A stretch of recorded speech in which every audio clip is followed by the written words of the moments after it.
한미 당국이 남북철도 연결 착공식에 들어가는 물품을 대북 제재의 예외 대상으로 하기로 합의하면서 오는 26일 착공식을 예정대로 진행하게 됐습니다. 또 800만 달러 규모의 대북 인도적 지원에 대해서도 제재 대상이 아니라는 관점에서 검토를 시작하기로 했습니다. 청와대 특감반원이었던 김태우 수사관이 지인인 건설업자의 수사를 총괄하는 경찰 간부와 만나려 했던 사실이 확인됐습니다. 청와대가 불법 사찰을 했다며 자유한국당이 공개한 김 수사관의 문건 목록을 분석해보니 정작 실적을 올린 문건들이 빠져 있었습니다. 강릉 펜션 사고 나흘째인 오늘 부상 학생 중 한 명이 퇴원했습니다. 경찰이 사고 원인을 찾는 데 수사력을 집중하고 있는 가운데 사고로 희생된 학생 3명의 발인이 오늘 서울에서 엄수됐습니다. 자신의 지위를 이용해 수행비서를 성폭행한 혐의를 받는 안희정 전 충남도지사의 2심 재판이 본격적으로 시작됐습니다. 오늘 비공개로 진행된 재판에는 안 전 지사가 출석했고 피해자인 김지은 씨가 나와 당시 상황을 증언했습니다. 유튜버의 인기가 높아지면서 구독자 수와 조회수를 돈을 받고 조작해주겠다는 업체가 늘고 있습니다.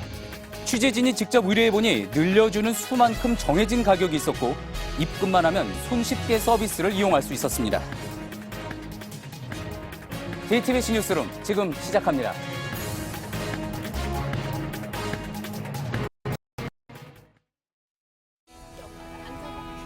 마스크가 필요 없는 세상으로. 내일을 바꾸는 현대 수소전기차. 남북의 철도와 도로를 잇는 착공식이 예정대로 닷새 뒤에 열리게 됐습니다. 오늘 한미 당국이 착공식을 대북 제재의 예외 대상으로 하기로 하면서 일정이 확정된 겁니다. 한반도 비핵화 프로세스는 이미 돌이킬 수 없는 단계로 진입했다. 정의용 청와대 안보실장은 오늘 스티븐 비건 미국 대북정책 특별대표를 만난 뒤 이렇게 밝혔습니다. 오늘 첫 소식 심수미 기자가 전해드립니다. 오는 26일 북한 개성 판문역에서 남북 철도 연결 착공식이 예정대로 열리게 됐습니다. 남북은 이미 합의했지만 착공식에 들어가는 일부 물품이 대북 제재 대상이냐를 놓고 일부 논란이 있어 왔습니다. 이 부분을 한미 당국이 모여 예외 대상으로 확정했습니다. 오늘 오전 한미 워킹그룹 2차 회의에서 결정된 내용입니다. 남북 간에 하고 있는 유해 발굴 사업도 차질 없이 진행될 수 있게 되었습니다. 우리 북한 동포들에 대한 타미플루의 제공도 해결이 되었습니다. 다만 800달러 규모의 대북 인도적 지원에 대해서는 최종 합의에 이르지 못했습니다. 이도훈 본부장은 미국도 인도적 지원은 유엔 제재 대상이 아니라는 관점에서 검토하기 시작했다면서 향후 논의를 계속해 나갈 것이라고 설명했습니다. 오늘 스티븐 비건 대북 특별대표와 접견한 정의용 청와대 안보실장 역시 미국과 긴밀하게 공조하기로 했다고 밝혔습니다. 정 실장은 한반도 비핵화 프로세스는 이미 돌이킬 수 없는 단계로 진입했다고도 말했습니다. JTBC 심수희입니다. 남북은 오늘부터 동해선과 경의선 도로 북측 구간에 대해 공동으로 조사를 시작했습니다. 방북길에 오른 남측 실무자 10여 명은 23일까지 고성과 원산의 도로 100km 구간을 점검하고 돌아온 뒤 24일 다시 방북해 경의선 개성 지역의 도로를 살펴볼 계획입니다. 한 발도 나가기 힘들어 보였던 남북 교류는 미국이 제재 예외를 인정하면서 조금씩 움직이기 시작했습니다. 하나 더 눈여겨볼 거는 최근 미국이 이외에도 최근 북한을 협상장으로 이끌어내기 위한 유화책을 제시하고 있다는 점입니다. 이어서 신진 기자의 보도입니다. 마이크 폼페이오 미국 국무부 장관은 현지 방송과의 인터뷰에서 트럼프 대통령과 김정은 위원장이 새해 첫날로부터 머지 않은 때에 만나기를 기대한다고 말했습니다. 미국은 곧바로 정상회담을 할 수 있다는 메시지입니다. 스티븐 비건 대표는 오늘 좀 더 친절한 설명까지 붙였습니다. We expect in the course of those discussions we'll be able to talk about some of the details around President Trump's upcoming summit with Chairman Kim. 그러면서 북한의 가장 큰 관심사도 언급했습니다. We are prepared to explore a number of other things that could build trust between the United States and North Korea. 북한이 요구하고 있는 상응 조치를 미국도 충분히 고려하고 있다는 점을 암시한 것으로 풀이됩니다. 결국 북미 정상회담 개최의 관건은 이제 북한이 미국의 제스처에 호응하느냐에 달려 있습니다. 북한 역시 긍정적인 반응을 내고 있습니다. 대외적으로 북한의 입장을 전하는 조선신보는 지난 19일 김정은 위원장이 완전한 비핵화를 이미 결단했기 때문에 정세가 바뀔 일은 없을 것이라고 보도했습니다. JTBC 신진입니다. 예, 검찰이 청와대 특별감찰반원이었던 수사관과 건설업자의 유착 의혹을 수사 중인 가운데 실체를 규명하는 데 필요한 몇 가지 사실들이 확인이 되고 있습니다. 이번 사건은 김태우 수사관이 뇌물 관련 첩보 보고서를 경찰에 넘겼고 나중에 그 보고서엔 없었던 김 수사관 지인의 비리를 다른 특감반원이 추가를 하면서 시작됐습니다. 김 수사관은 이후에 경찰을 찾아간 게 본인 실적을 확인하기 위해서라고 했지만 그런 주장과 거리가 있어 보이는 단서들이 하나둘 나오고 있습니다. 서복현 기자의 보도입니다.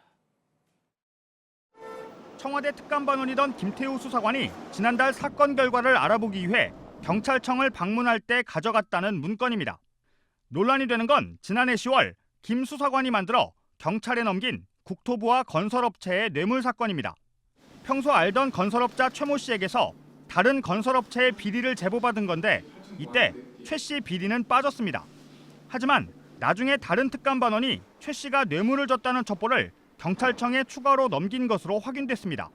김 수사관의 지인이자 제보자였던 최 씨가 피의자가 된 겁니다. 수사가 본격화된 지난 10월 김 수사관은 최 씨와 사건을 논의하는 통화를 했고 이어 청와대 특감반의 윗선도 모르게 수사를 총괄하는 경찰 간부와의 만남도 시도했습니다. 해당 경찰 간부는 JTBC와의 통화에서 예전에 일했던 직원과의 저녁 자리에 전혀 알지 못하는 김 수사관이 온다고 해서 바로 약속을 취소했다고 말했습니다. 이후 김 수사관은 경찰청을 직접 방문했습니다. 김 수사관은 실적을 확인하기 위해서였다고 주장했지만 대검 감찰본부는 그동안의 상황을 토대로 김 수사관과 최 씨의 유착 여부를 수사 중입니다. JTBC 서복현입니다. 예, 그리고 또 하나 밝혀야 할 거는 이제 청와대가 불법 민간인 사찰을 했는지와 또 했다면은 윗선의 지시나 보고가 있었느냐 하는 점입니다. 자유한국당은 조국 수석 등을 고발하면서 그 근거로 김태우 수사관이 작성했다는 문건들의 목록을 공개했죠. 그런데 JTBC가 분석을 해보니 정작 있어야 할 문건들이 없었습니다. 어떤 이야기인지 정치부 서복현 기자와 좀 더 이야기 나눠보겠습니다. 자, 서 기자, 김 수사관의 보고서 목록을 한국당이 공개한 게 그제였습니다. 네, 그렇습니다. 컴퓨터 모니터를 찍은 사진들을 공개를 했습니다. 지금 보이는 장면인데요. 예. 약 107개의 파일인데 제목 그리고 작성 날짜가 이렇게 적혀 있었습니다. 청와대 특감반원이던 김태우 수사관이 작성했다는 것들입니다. 예, 저 사진 파일들을 누가 제공했는지는 아직 확인이 안 되고 있는 거죠? 네, 일단 김 수사관은 자신이 준 게 아니다 이렇게 주장을 하고 있는데요. 적어도 사진 자체는 김 수사관이 찍은 것으로 보입니다. 예. 자, 그리고 이 제목들의 성격을 두고 지금 한국당과 청와대의 공방이 이어지고 있습니다. 네, 그렇습니다. 한국당은 정치인 또 언론사까지 불법 사찰을 했다 이렇게 주장을 하고 있는 반면에요. 청와대는 보고받지 않은 것도 있고 보고를 받았더라도 문제가 될 만한 것은 폐기 지시를 했다 이렇게 해명을 하고 있습니다. 예, 그렇군요. 저희 JTBC 취재진이 목록을 분석해봤다고 했습니다. 어떤 특이점이 있었습니까? 네, 이상한 게요. 정작 있어야 할 것들이 빠져 있었습니다. 그러니까 김 수사관이 자신의 첩보라며 경찰을 방문할 때 들고 간 문건입니다. 3건의 제목이 있는데요. 그런데 한국당이 공개한 목록에는 없습니다. 주요 실적인 과기부 비서실장 첩보도 없고요. 후속 상황에 대한 제목만 보입니다. 김학송 전 도로공사 사장의 비위 의혹도 없습니다. 경찰이나 관련 부처로 이첩되거나 위에서 주요 실적으로 인정할 만한 문건들이 이렇게 빠진 겁니다. 그렇군요. 그런 부분에 대해서 궁금증을 품을 수가 있겠군요. 그런데 아까 보니까 제목 옆에 이제 수정이라는 단어가 붙어 있는 것도 있었습니다. 그렇습니다. 이렇게 문건 제목 옆에요. 수정, 재수정이라는 단어가 많이 보입니다. 그러니까 최종본이 아니라는 뜻이죠. 김 수사관이 계속 만지던 문건들로 볼 수가 있습니다. 예, 그렇군요. 자, 그리고 또 이제 위에서 그러니까 상관이 보고를 받지 않을 때 작성된 문건들도 있다면서요? 그렇습니다. 지난 8월 22일부터 약 한 달가량입니다. 김 수사관이 자신이 담당하던 과기부의 5급 자리로 가려다가 경고를 받고 한 달가량 근신을 했다는 건데요. 이때 청와대 반부패 비서관실에서는 최소한의 문건 2-3건만 보고를 받고 문건 보고를 받지 않았다고 합니다. 그런데 이 한 달가량 이렇게 보고되지도 않은 문건들이 만들어졌습니다. 예. 자, 그렇다면은 결국 한국당이 공개한 파일들에 이 대해서 청와대는 지금 또 뭐라고 하고 있습니까? 혹시 확인을 해봤습니까? 네, 그렇습니다. 청와대 역시 같은 의문을 가지고 있었습니다. 실적으로 볼 문건들이 목록이 없어 의아했다. 작성 중이거나 보고되지 않은 문건, 폐기 지시가 내려진 문건들을 주로 보관했던 폴더 같다며 위에 공식 보고돼 실적으로 인정되는 문건들은 별도로 보관한 것 아닌가 생각된다. 이렇게 얘기를 했습니다. 예. 자, 그럼 이렇게 공개된 파일의 경우에는 실제 윗선에 어떤 보고한 문건들이라기보다는 보고가 안 된 문건들이 들어있을 가능성 있다고 볼 수가 있겠군요. 물론 뭐 이 부분은 검찰 수사에서 가려질 것 같습니다. 잘 들었습니다. 서복형 기자였습니다. 예, 김성태 전 자유한국당 원내대표가 KT의 딸을 특혜 채용시켰다는 의혹을 놓고 정치권에서 공방이 거세지고 있습니다. 민주평화당, 정의당이 이 문제에 대한 국정조사를 요구하고 있죠. 김 전 원내대표가 국정조사를 환영한다고 하면서도 문준용 씨 채용 의혹도 같이 조사하자고 맞섰습니다. 민주당에서는 물귀식 작전이라고 비판했습니다. 임소라 기자의 보도입니다. 김성태 전 자유한국당 원내대표는 어제 딸의 KT 특혜 채용 의혹에 대한 국정조사를 수용하겠다면서 조건을 내걸었습니다. 문재인 대통령 아들 준용 씨 채용 의혹 건도 같이 조사해야 한다는 겁니다. 민주평화당과 정의당은 김성태 의원의 딸 특혜 채용 의혹을 국정조사 대상에 포함시켜야 한다고 주장한 바 있습니다. 더불어민주당은 김 전 원내대표가 이미 검증된 문제를 다시 꺼내 들었다며 부도덕하다고 비판했습니다. 문준용 씨 건을 들고 나오는 것은 번지수를 한참 잘못 짚어도 잘못 짚은 것이고 물귀신전법을 쓰지 말고 현재로선 딸 특혜 채용 의혹이 국정조사로 이어질 가능성은 낮아 보입니다. 홍영표 더불어민주당 원내대표가 유보적입니다. 국정조사까지 바로 가기는 좀 미진하다고 보세요? 저는 그렇습니다. 앞으로 좀 더 저희가 좀 사실 확인을 해봐야 될 것 같습니다. 현재 여야가 합의한 채용 비리 의혹 국정조사 대상이 공공부문인데 KT는 민간기업이라는 이유입니다.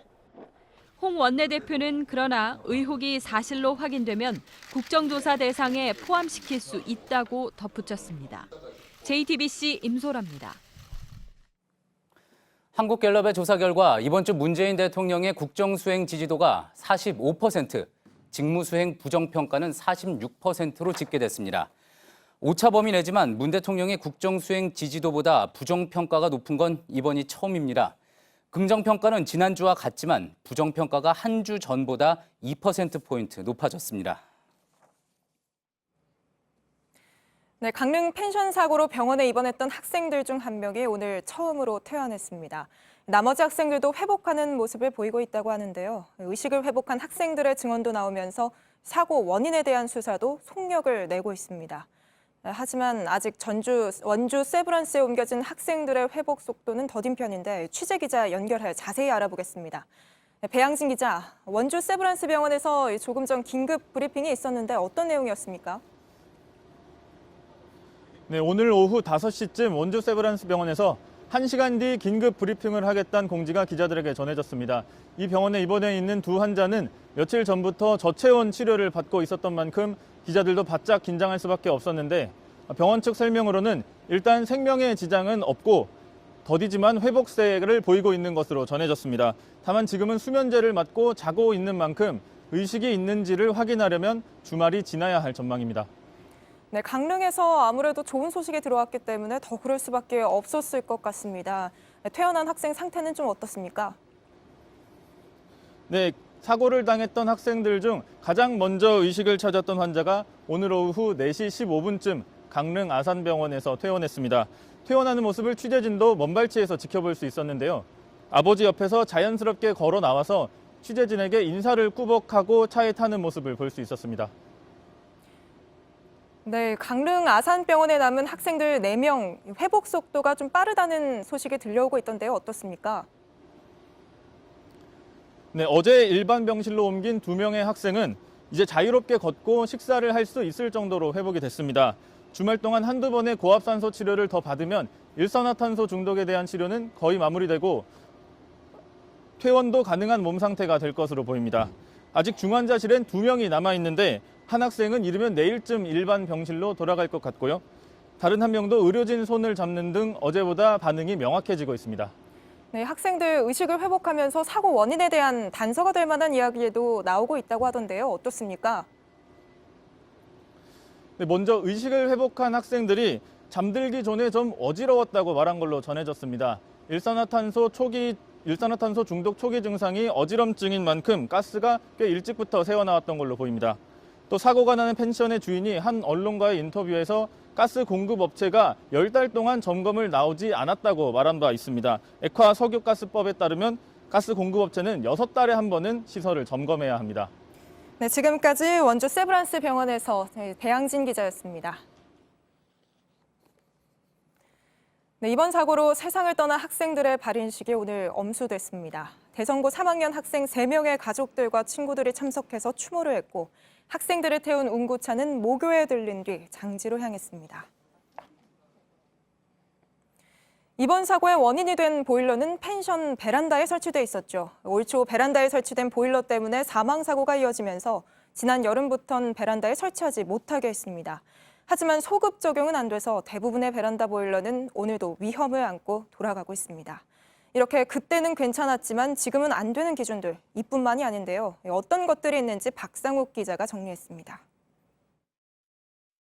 지난 2월 충남 서산과 전북 전주에서 잇따라 5명이 일산화탄소 중독으로 숨졌습니다.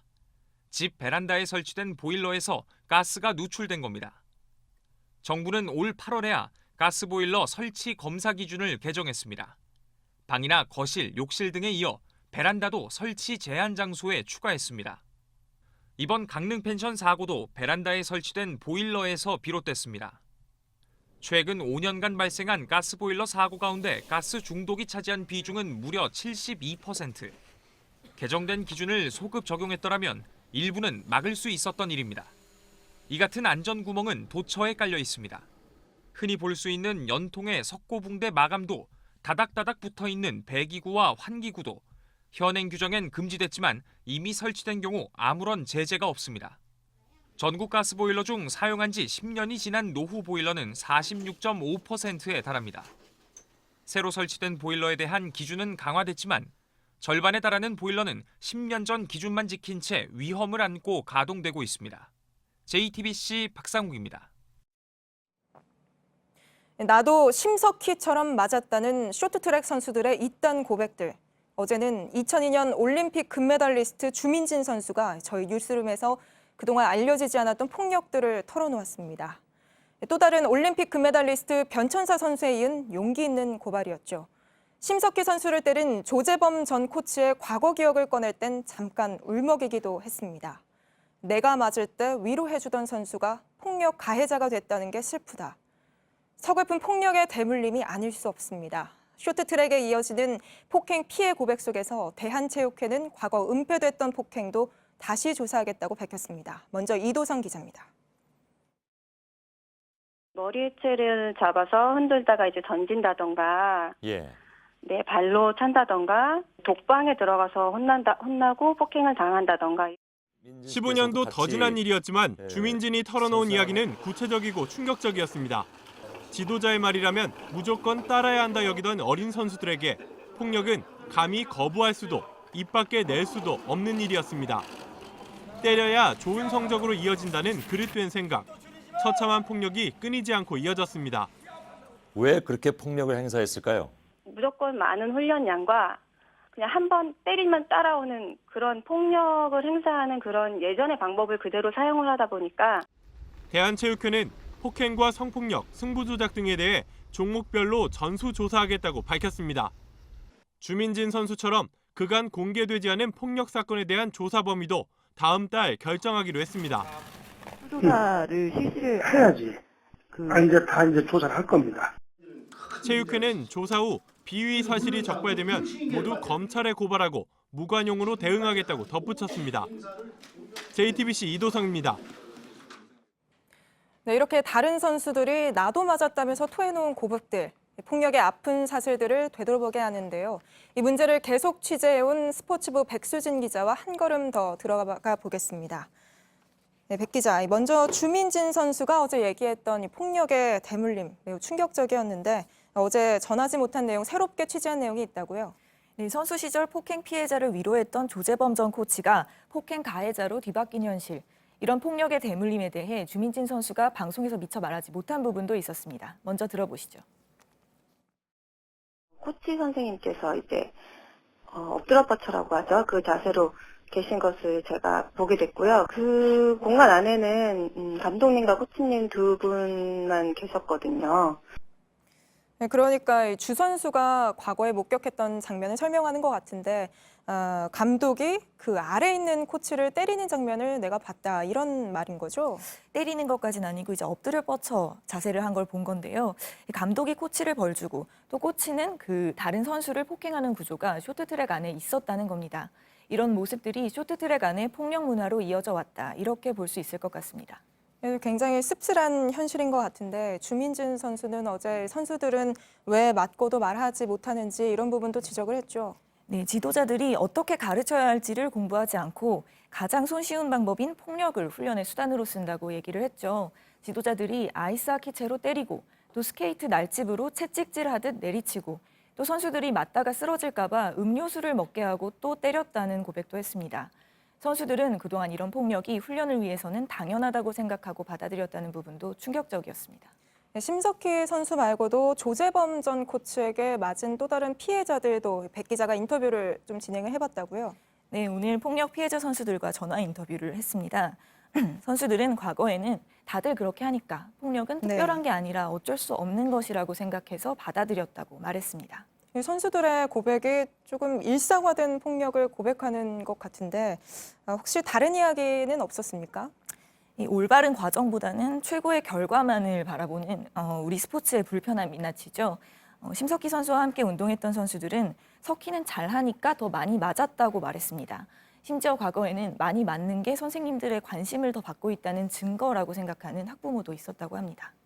네, 어제 주민진 선수는 폭력 때문에 성적이 좋아지는 것도 아니고 오히려 폭력 때문에 좋은 선수들이 그만두는 경우가 많다 이렇게 얘기했는데 이번엔 좀 바뀌었으면 좋겠습니다.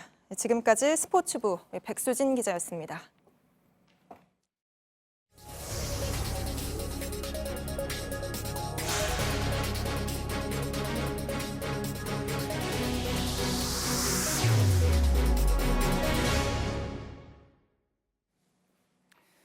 자신의 지위를 이용해 수행비서를 성폭행한 혐의를 받아온 안희정 전 충남도지사의 2심 재판이 오늘 본격적으로 시작됐습니다. 이 비공개로 진행된 오늘 재판에는 안 전 지사가 출석을 했고 또 피해자 김지은 씨도 증인으로 나왔습니다. 안 전 지사가 위력으로 볼 수 있는 지위에 있었지만 이를 행사해 의사가 억압됐다고까지는 볼 수 없다. 앞서 1심 재판부가 무죄를 선고한 이유였죠. 하지만 김 씨 측은 권력형 성폭력이 심판받도록 끝까지 싸우겠다며 반발했습니다. 그리고 오늘 재판에서 검찰은 1심이 사건의 본질을 파악하지 못했다고 주장을 했고 안 전 지사 측은 도덕적 비난과 성폭력은 별개의 문제라고 맞섰습니다. 법원 취재기자와 함께 오늘 재판 내용 하나하나 짚어보도록 하겠습니다. 자, 송우영 기자가 나와 있습니다. 송 기자, 재판이 지금 이 시각까지 열리고 있다고 하는데 오늘 좀 어떻게 진행이 됐습니까? 오늘 재판에서 가장 중요했던 건 피해자인 김지은 씨의 증언인데요. 김 씨에 대한 검찰 신문이 막빠진 상태로 전해집니다. 안 전 지사의 변호인도 김 씨를 상대로 질문을 했다고 합니다. 예. 검찰은 이제 1심 재판이 잘못됐다고 주장을 한다. 앞서 전해드렸는데 어떤 면에서 그렇다고 주장을 하고 있는 겁니까? 네, 검찰은 오늘 재판이 비공개로 전환되기 전 모두 진술에서 1심 재판부가 권력형 성폭력인 이번 사건을 기존 판례와 다르게 판단했다고 주장을 했습니다. 핵심 쟁점인 위력의 범위를 축소해 해석했다는 겁니다. 또 김 씨가 법정에 나와서 한 증언들까지도 납득하기 어렵다면서 1심 재판부가 신빙성을 낮게 봤다고 했습니다. 예를 들어서 씻고 오라고 한 안 전 지사의 지시에 위세에 들려 씻고 나왔다고 한 증언을 인정하지 않았다는 겁니다. 예, 그렇군요. 안 전 지사 측에서는 반박을 했을 텐데 어떤 내용이었습니까? 네, 기본적인 입장은 1심과 같은 걸로 파악이 됩니다. 특히 안 전 지사 측도 모두 진술해서 도덕적으로 비난받아 마땅하더라도 성폭력은 별개의 문제다 이렇게 주장을 했습니다. 그러면서 사건의 사회적 파장이 크다고 해서 진술의 신빙성을 엄격히 판단하지 않아도 되는 건 아니라는 취지의 주장도 했습니다. 예, 자 양측 주장이 이렇게 맞서고 있는 만큼 결국 각자가 설명한 진술, 누구의 진술이 더 일관되느냐, 신빙성이 있느냐, 이 부분이 결국 유무죄를 가르게 되겠군요.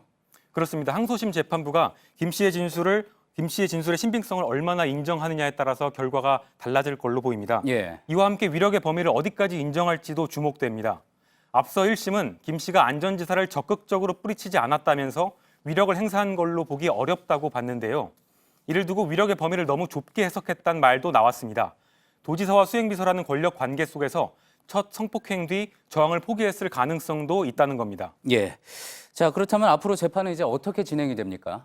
네, 안전지사에 대한 신문 등 재판이 2차례 정도 더 열리고 2월 초에 결론이 날 걸로 보입니다. 예. 2월 초라면은 2심 재판의 결론이 나는 것이고 또 상고로 이어진다면은 또 최종 결론 좀 더 지켜봐야 되겠군요. 잘 들었습니다. 송우영 기자였습니다. 예, 삼성바이오로직스 분식 회계 수사가 그룹의 핵심부를 향하고 있습니다. 압수수색 대상에 당시 삼성그룹 미래전략실 고위 임원의 사무실도 포함이 됐는데 이 임원은 삼성바이오의 감사도 겸하고 있었습니다. 이에 따라 검찰의 수사도 분식 과정에서 그룹의 지시나 교감이 있었는지 밝히는 데 집중될 걸로 보입니다. 이태경 기자입니다. 검찰은 최근 수원 삼성전자연구소를 압수수색했습니다. 주요 대상은 김모 부사장의 사무실인 것으로 알려졌습니다. 김 부사장은 분식회계가 있었던 2015년 삼성그룹 미래전략실 임원으로 삼성바이오로직스의 내부 감사도 겸하고 있었습니다. 이 때문에 금융감독원도 김 부사장의 징계를 검토하기도 했습니다. 내부 비리를 막는 감시자로서의 역할에 충실하지 못했다고 판단한 겁니다. 일각에선 김 부사장이 그룹의 지시사항을 삼성바이오에 전달하는 역할을 한 것 아니냐는 의심도 나옵니다. 김 부사장이 몸담았던 미래전략실은 과거 삼성그룹의 컨트롤타워이자 이재용 삼성전자 부회장의 승계구도를 짜는데 핵심적인 역할을 한 곳이기 때문입니다. 김 부사장의 전임 감사들 역시 미전실과 직간접적으로 연관돼 있습니다. 설립 당시 감사였던 임모 씨는 미전실의 전신인 전략기획실 출신입니다. 두 번째 감사인 강모 씨도 삼성 엔지니어링 소속이었지만 감사 임기를 마친 뒤 미래전략실 상무로 옮겼습니다. 삼성 바이오로직스의 내부 문건에도 회계 처리 문제를 놓고 미전실과 협의한 정황이 나오는 만큼 당시 그룹 핵심부의 역할이나 지시 여부를 밝히는데 검찰의 수사가 집중될 것으로 보입니다. JTBC 이태경입니다. 공공기관 채용 비리 논란에 대해 여야가 국정조사에 합의했고 정부도 전수조사에 들어간 상태입니다. 하지만 이미 드러난 비리조차 제대로 처리가 되고 있는지는 의문입니다. 저희 JTBC 취재 결과 부적절한 채용 과정을 통해 뽑힌 사람이 합격이 취소되기는커녕 부정을 감독하는 감사부장으로 승진한 경우도 있었습니다. 정재우 기자입니다. 해양수산부 산하의 선박해양플랜트 연구소는 2015년에 경력직을 공모했습니다. 33명이 응시했는데 기획재정부 출신의 박모 씨가 합격했습니다. 그런데 올 4월 해양수산부 감사에서 채용 비리 사실이 뒤늦게 드러났습니다. 연구소 대외협력 담당이 박 씨와 사전에 만난 다음 공인 영어 성적과 과학기술 분야 경력 점수를 빼는 등 박 씨에게 유리하게 맞춤형으로 채용 기준을 바꾼 사실이 확인된 겁니다. 관련자들은 정직 1개월에서 2개월 처분을 받았지만 박 씨는 채용이 취소되거나 징계를 받지 않았습니다. 해수부는 감사 절차의 한계 때문에 박 씨가 직접 청탁했는지는 확인 못했다고 했습니다. 올 9월부터 응시자도 처벌할 수 있도록 법이 개정됐지만 소급 적용은 되지 않습니다. 그런데 박 씨가 이런 사실이 드러난 지 4개월 만에 감사부장으로 승진하면서 논란이 커졌습니다. 채용 비리를 통해 뽑힌 사람이 기관의 비리를 관리해야 할 자리에 앉았다는 겁니다. 정부에서 떠드는 공정성, 공정경쟁, 공공기관의 채용 비리에 대한 엄정수사, 엄단하겠다. 못 믿게 되는 거예요. JTBC 정재우입니다. 올림픽이나 국제음악경연대회 같은 곳에서 일정한 실적을 거둔 운동선수나 예술인들은 이 병역을 면제받는 대신 500시간 이상 봉사활동을 해야 합니다. 최근에 이게 잘 지켜지지 않아서 논란이 됐었죠. 병무청이 관련 병역 특례 요원을 전수조사해봤더니 절반 이상이 봉사활동 실적을 허위로 꾸몄습니다. 김나한 기자입니다. 축구 국가대표였던 장현수 선수는 봉사활동 실적 조작 의혹을 받던 지난 10월 국정감사 때 파란 잔디 위에서 축구를 가르치는 사진을 봉사활동의 증거로 제출했습니다. 하지만 그 시간 실제 운동장은 폭설로 하얗게 뒤덮여 있었습니다. 결국 봉사활동 실적 조작을 인정한 장 선수는 축구 국가대표에서 영구 제명됐습니다. 병무청이 이를 계기로 해외 체류자 등을 제외한 병역 특례 예술 체육 요원 60명을 전수조사했더니 절반이 넘는 31명이 봉사활동 실적을 허위로 제출했습니다. 절반 가까이는 봉사 시간을 부풀려 적어냈고 이동에 시간이 많이 걸린 것처럼의 시간을 늘린 사람도 10명이 넘습니다. 6명은 아예 봉사에 참여하지 않고도 참여한 것처럼 꾸몄습니다. 정부는 수사 의뢰까지 검토하고 있습니다. 문체부에 통보하여 위반사항 경중에 따라 수사 의뢰, 경고 등 조치토록 할 예정입니다.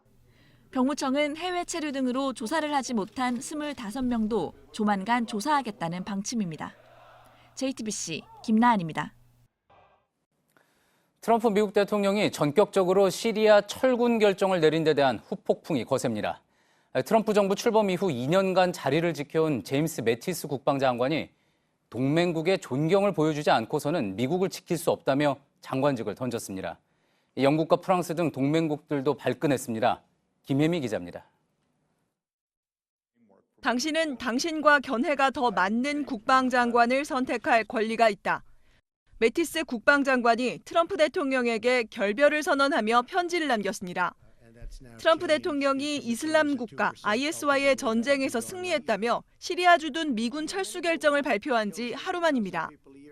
워싱턴 포스트는 매티스 장관이 백악관을 찾아가 결정을 말리려 했지만 트럼프 대통령이 거절했고 직후 장관이 사퇴 의사를 밝혔다고 보도했습니다. The president always listens to the members of his national security team, but at the end of the day, it's the president's decision to make. 매티스 장관은 사인 편지에서 동맹국들의 존경을 보여주지 않고선 미국의 국익을 보호할 수 없다면서 IS 대테러 연합은 그 증거였다고도 했습니다. 평소 미국의 힘은 동맹에서 나온다고 강조해온 매티스가 대통령과 견해차가 있었음을 재차 드러낸 겁니다. 영국과 프랑스 등 동맹국은 트럼프의 결정에 반발하며 시리아에서 군사활동을 계속하겠다고 밝혔습니다. 매티스를 마지막으로 트럼프 정부에서 어른들의 축이라 불리던 사람들은 모두 물러났습니다. JTBC 김혜미입니다. 트럼프 대통령은 그간 미군의 해외 주둔을 돈 낭비라고 여러 차례 강조해왔습니다. 시리아에 이어 당장 아프가니스탄에서도 미군 철수가 이뤄질 거라는 전망이 나옵니다. 이번 사태가 주한미군 문제나 방위비 분담금 협상에 영향을 줄 수도 있어 보입니다. 이지은 기자입니다.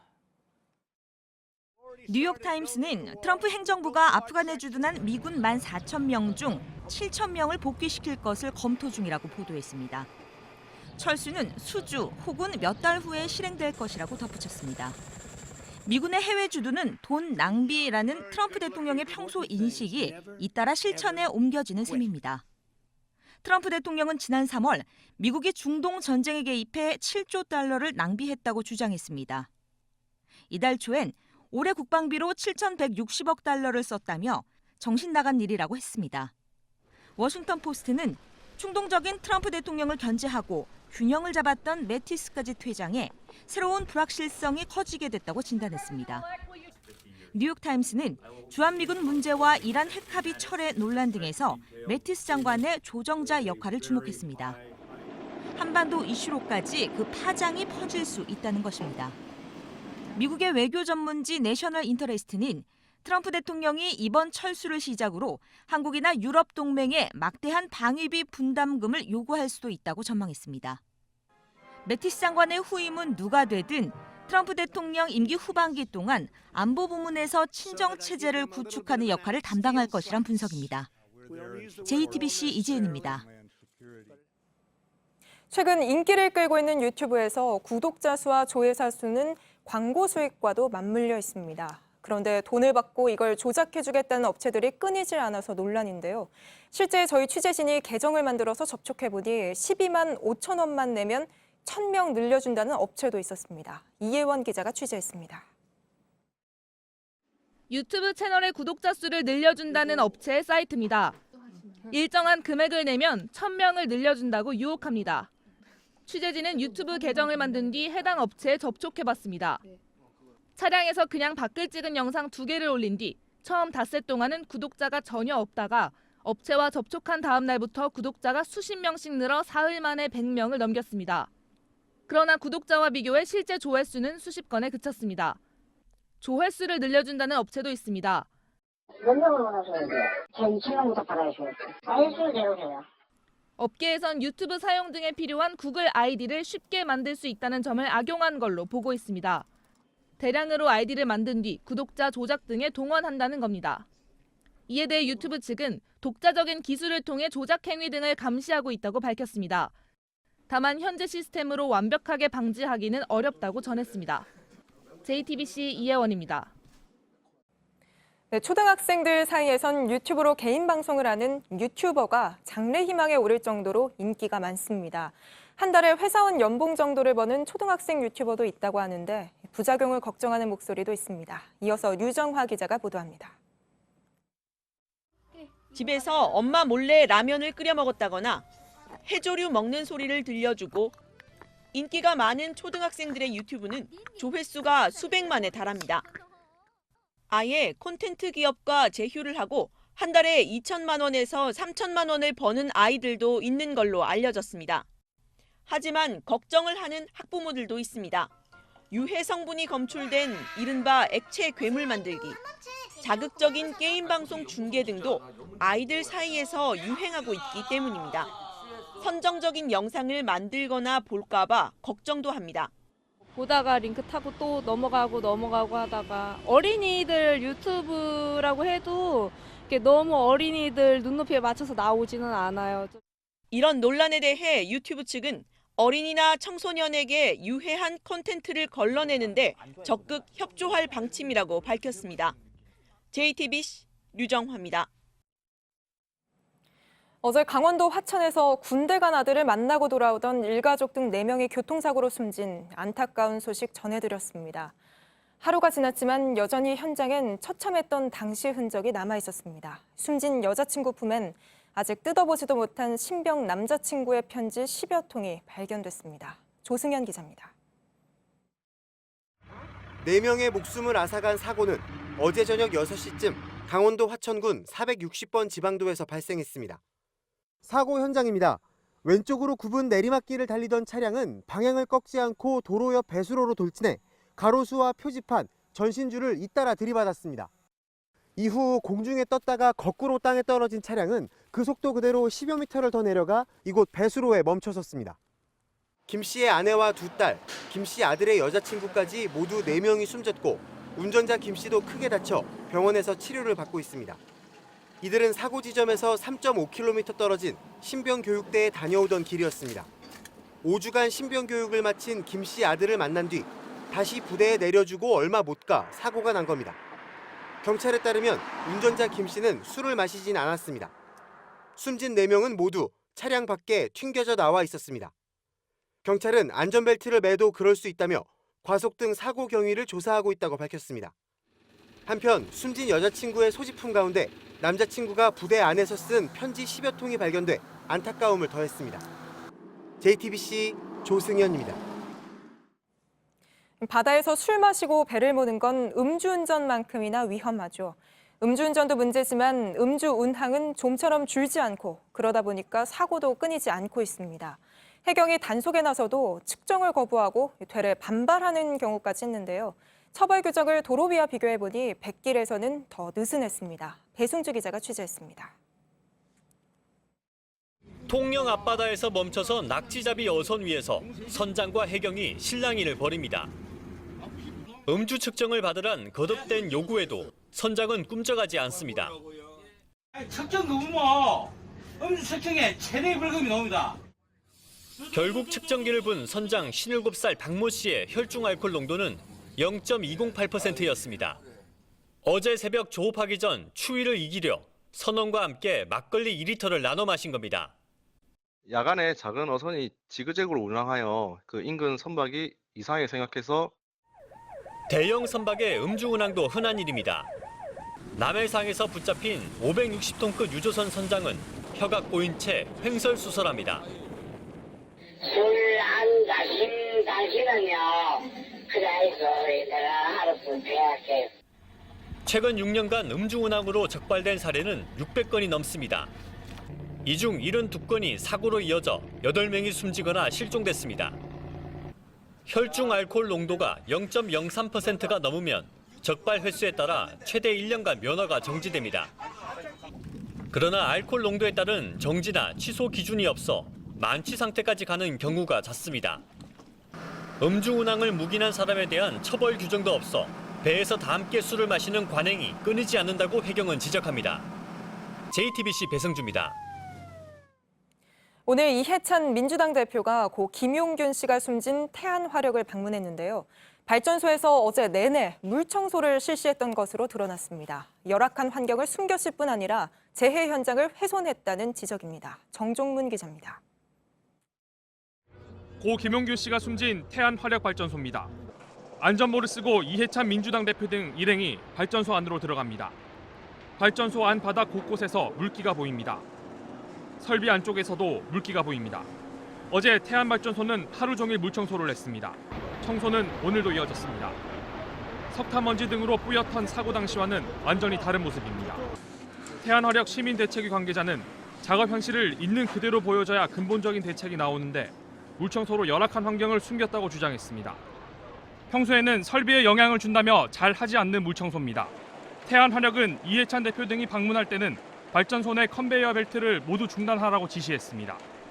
유족들이 위험하다며 계속 가동 중단을 요구해도 멈추지 않았던 설비들이었습니다. JTBC 정종문입니다.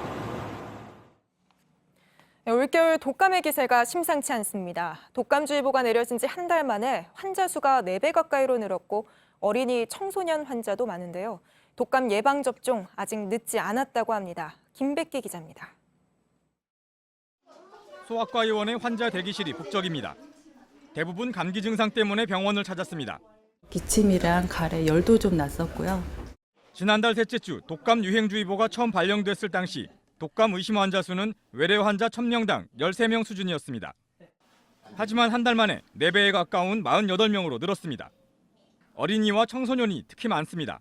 주요 발생 연령은 7에서 18세의 소아청소년 연령이며 감기나 독감 모두 바이러스가 원인이지만 독감은 여러 바이러스 중 인플루엔자 바이러스만 일으킵니다. 인플루엔자는 ABC형으로 나뉘는데 올해 유행하는 건 A형입니다. 원인이 다른 만큼 증상과 치료 방법도 다릅니다. 체온이 38도 이상 오르고 근육통까지 있다면 독감을 의심해봐야 합니다. 치료제 역시 일반 감기약이 아닌 타미플루 같은 항바이러스제를 써야 합니다. 또 예방약이 없는 감기와 달리 백신이 잘 듣습니다.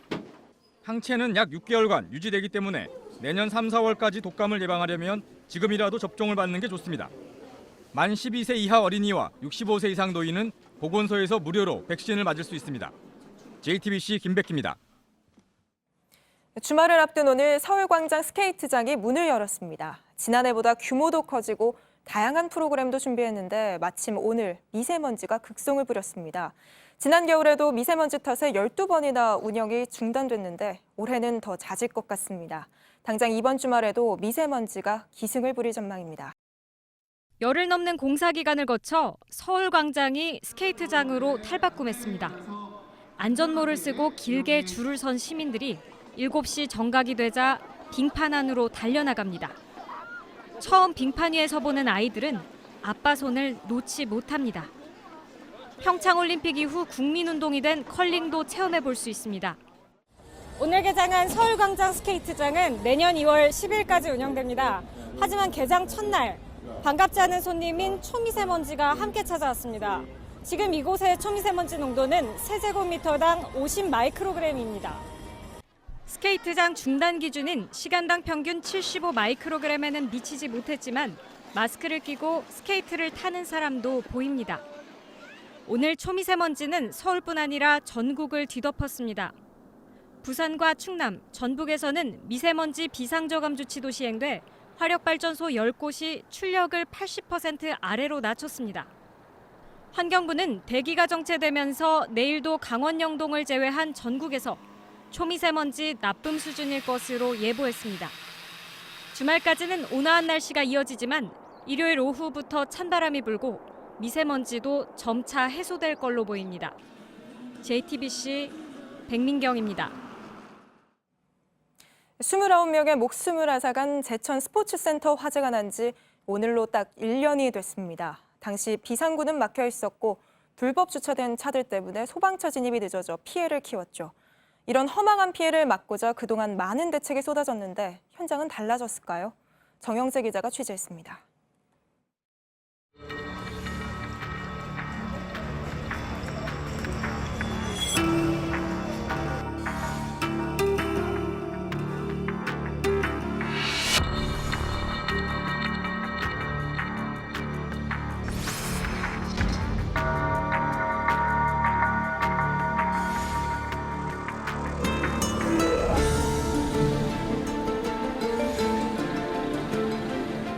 사고 날 때도 이랬죠.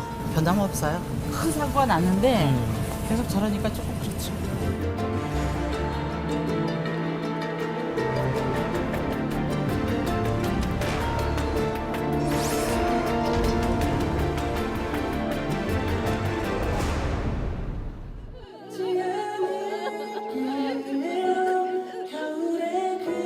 우리 다시 만날 그날을 기억하며 유난히도 추웠던 그의 겨울을 영원히 잊지 않겠습니다.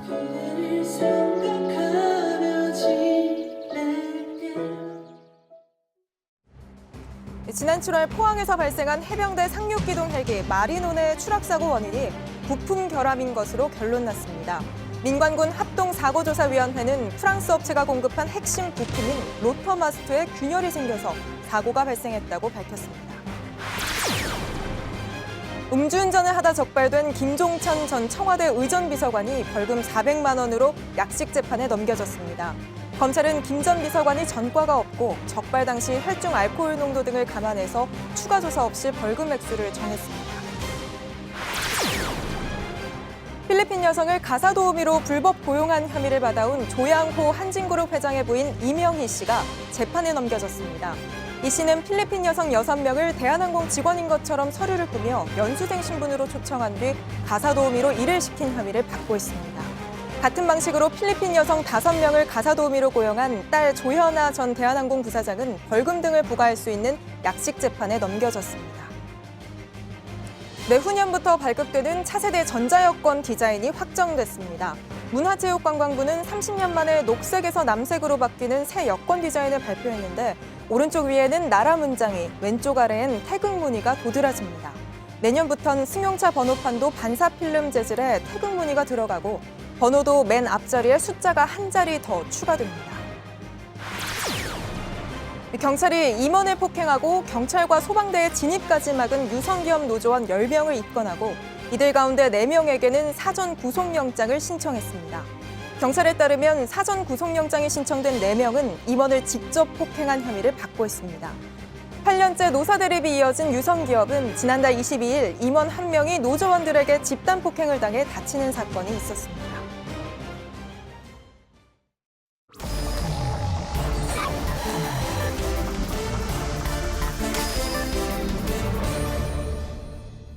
예, 비하인드 뉴스 안지원 기자 나와 있습니다. 자, 안 기자 첫 번째 키워드부터 볼까요? 네, 첫 키워드는 끝나지 않은 전쟁입니다. 아, 예. 영화 장면인데요. 이게 어떤 영화인지 아시는 분들은 왜 이걸 썼는지 짐작하실 수 있을 것 같습니다. 네, 누구의 끝나지 않은 전쟁인 겁니까? 네, 한국당 내 친박과 비박 간 계파 갈등 이야기를 하고자 합니다. 예. 친박과 비박 간의 계파 갈등. 자, 그런데 나경원 신임 원내대표는 이제는 계파가 없다. 그러니까 당내에서 이제 친박과 비박은 금기어다. 뭐 이렇게까지 이야기하지 않았습니까? 네, 맞습니다. 그런데 오늘 상황을 보면 친박과 계파 간 비박 간 계파 갈등은 아직 끝나지 않은 것 같습니다.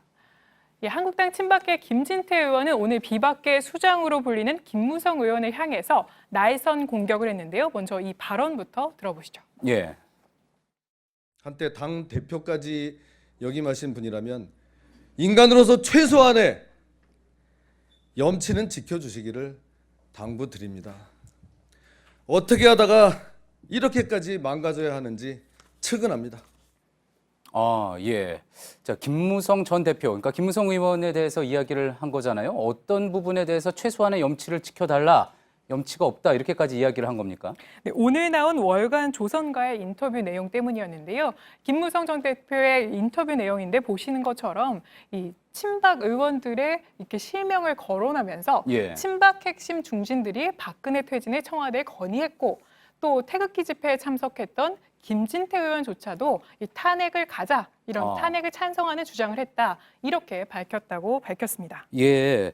자, 그러니까 최근 친박계에서는 복당파를 향해서 탄핵에 대해서 책임을 져라. 너희들이 탄핵을 찬성한 거 아니었느냐 이런 이야기가 지금 나오고 있었잖아요. 자, 그러니까 이제 김무성 의원이 탄핵 당시에는 친박계 의원들 이렇게 지금 이름을 거론한 서청원, 최경환, 홍문종 또 그리고 김진태 의원까지도 그 당시에 탄핵에 찬성을 했다 이런 취지의 이야기를 한 거군요. 맞습니다. 그래서 과거 김진태 의원의 이런 발언이 있었는지 저희가 찾아봤습니다. 예. 그랬더니 유튜브에 보시는 것처럼 김진태 당당하게 탄핵을 외치다 이런 영상이 있었는데요. 제목으로까지 돼 있는 그런 영상이군요. 네, 맞습니다. 김 의원은 오늘 기자회견에서도 김무성 의원의 발언은 앞뒤를 다 뺀 발언이다 이렇게 얘기를 했고요. 자신은 탄핵 찬성을 주장을 했지만 이는 대통령을 하야시켜서 능욕받게 하느니 차라리 탄핵으로 가자 이런 취지였다고 설명했고요. 예. 그래서 저희가 당시 발언을 찾아봤는데 한번 들어보시죠. 예.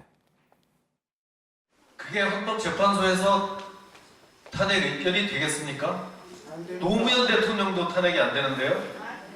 그리고 그렇게 던져놓으면 야당에서도 그렇게 쉽게 탄핵 그렇게 덤벼들지 못할걸요.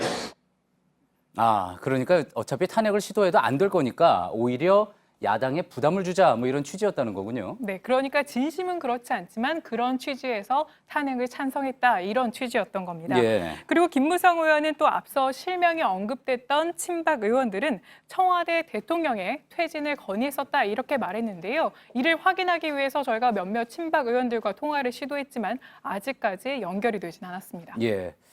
나경원 원내대표가 JTBC 뉴스룸에 출연을 해서 이제는 친박 비박 정말 없다. 그렇게까지 이야기를 했는데 앞으로 갈등 좀 더 지켜봐야지 될 것 같군요. 예, 두 번째 키워드로 한번 가볼까요? 네, 두 번째 키워드는 특위 부자입니다. 예, 특위 부자 어떤 이야기입니까? 네, 국회에서는 여야가 함께 특별위원회를 만들기도 하지만 각 당이 자체적으로 특위를 설치해서 운영을 하기도 합니다. 이 당이 집중할 만한 현안에 주력하기 위해서 구성하는 건데요. 민주당의 대표적인 특위로는 세월호 위원회, 또 적폐청산위원회가 있었습니다. 예, 상당한 활동을 해서 시청자들 기억에도 많이 남아 있을 텐데, 자, 그러면 누굽니까? 특위 부자는 민주당입니까? 네, 민주당 얘기를 하려고 하는데요. 이해찬 의원이 당대표로 취임하면서 특위를 새롭게 구성했습니다. 그래서 저희가 특위 설치 현황을 이렇게 모아봤는데 이렇게 많습니다. 이게 지금 다 민주당에 지금 설치되어 있는 특위들인 맞습니다. 겁니까? 예. 그래서 개수를 세어보면 보시는 것처럼 총 20개나 됩니다. 예. 각 의원들이 뭐 각자 자기 상임위 챙기기도 쉽지는 않을 것 같은데 20개, 적지 않은 숫자라고 볼 수 있을 것 같습니다. 네, 그런데다가 보통 특위는 현안에 대해서 목소리를 내기 위해서 만들다 보니까 야당이 더 적극적인 편인데요. 현재 한국당의 특위가 모두 16개니까 민주당이 한국당보다도 더 많은 겁니다. 그렇군요. 한국당도 16개, 적지 않을 것 같은데, 하지만 어떤 현안에 대해서 집중적으로 살펴본다라는 취지로 보면은 이렇게 특위가 많은 것, 뭐 문제가 있다고 볼 수는 없지 않겠습니까? 그렇습니다. 하지만 문제로 꼽히는 거는 가시적인 성과를 내거나 그런 성과가 기대되는 특위가 별로 보이지 않는다 이런 점이 꼽히고 있는데요. 예. 대표적인 게 아까 그 20개 명단 중에서 사회통합형 일자리 특별위원회가 있습니다. 이달 5일에 구성된 건데요. 이 특별위원회는 보시는 것처럼 광주형 일자리를 전국적으로 확산하기 위해서 특위가 구성된 건데 광주형 일자리 자체가 협약이 일단 무산되면서 특위 자체는 지금 붕 떠버린 상황입니다. 그렇군요. 이렇게 특위가 많고 또 붕 뜨는 특위가 발생하는 것에 대해서 당내 의원들의 반응은 어떻습니까? 물론 찬성하는 의견도 있지만 비판적인 의견이 대부분이었습니다. 보시는 것처럼 한 의원은 이렇게 얘기했는데요. 예. 이 사안이 생길 때마다 땜질식으로 만들어 놓았다 이렇게 얘기하면서 그러다 보니까 민주당 내 모든 의원의 특위화가 이루어지고 있다 이렇게 비판하기도 했습니다. 예. 또 무엇보다 특위 자체가 대표가 바뀌면 대부분 자동 소멸되다 보니까 성과를 내기 위해서라도 연속성이 부족하다 이런 지적도 나오고 있습니다. 여러 특위들의 내실을 기하기 위해서 한 번쯤 되짚어볼 필요가 있어 보이는군요. 잘 들었습니다. 비하인드 뉴스 안지연 기자였습니다. 영국에서 두 번째로 큰 게트윅 국제공항이 오늘 새벽까지 32시간 동안 폐쇄 사태를 빚었습니다. 활주로에 침입한 드론 때문이었는데요. 성탄 휴가 시즌에 승객 12만 명의 발이 묶였고 760여 대 항공편이 취소됐습니다. 현재로선 테러와의 연관성은 낮아 보입니다. 어환희 기자입니다.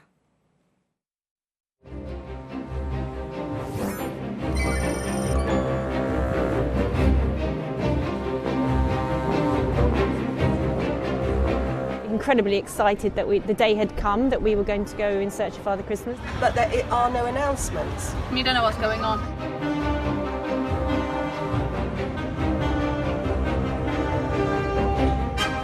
At 9 o'clock last night, a drone was seen by two different members of staff. We reopened at 3 a.m. for 45 minutes, but then the drone reappeared again.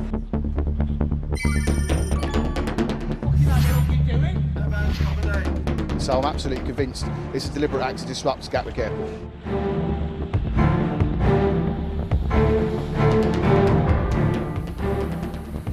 And those who are caught endangering aircraft can face up to 5 years in prison.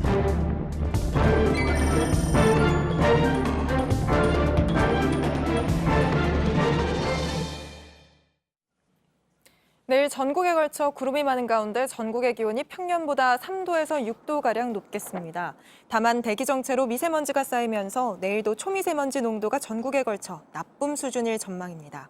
특히 수도권과 충청, 호남 등 서쪽 지역에선 일시적으로 매우 나쁨 수준까지 악화될 수도 있습니다. 예, 오늘 뉴스룸이 끝난 뒤에는 소셜라이브 프라이데이를 전해드립니다. 강원도 펜션 사고 현장을 취재했던 기자들과 함께 어떤 부분이 문제였고 또 지금 상황은 어떤지 자세히 짚어보도록 하겠습니다. 저희가 준비한 소식은 여기까지입니다. 시청해주신 여러분 고맙습니다.